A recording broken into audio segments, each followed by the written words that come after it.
മണ്ടൻ സുബ്രു. എടോ, ഇവര് വാടകയ്ക്ക് താമസിക്കാൻ വന്നതാ. വീടൊന്ന് കാണിച്ചു കൊടുക്ക്.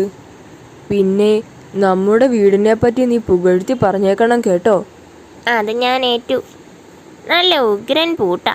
കള്ളന്മാർ സ്ഥിരമായിട്ട് തകർക്കാൻ നോക്കിയിട്ട് പറ്റിയിട്ടില്ല. പിന്നെ അവര് ജനല് പൊളിച്ച അകത്തു കടക്കാറ്. അപ്പോൾ സ്ഥിരമായിട്ട് കള്ളന്മാർ വരുന്ന സ്ഥലമാണോ? എപ്പോഴുമില്ല, രാത്രിയിൽ മാത്രം. അത് ശരി. മുറിയിൽ നല്ല ഫ്രഷ് എയർ കിട്ടണം. അത് ഏർപ്പാടാക്കാം. മുതലാളിയുടെ മകന് എയർ ഇന്ത്യയിലാ ജോലി. വെള്ളമൊക്കെ കിട്ടുമോ? ഇഷ്ടം പോലെ. ചോർച്ചയുള്ള ഭാഗത്ത് ബക്കറ്റ് വെച്ചാൽ മതി. ഈ ഫാൻ ഇപ്പോൾ വീഴുമല്ലോ. ഹേയ് മുതലാളി, അയാൾക്ക് വീട് കൊടുക്കണ്ട. ഭയങ്കര കരുനാക്കനാ.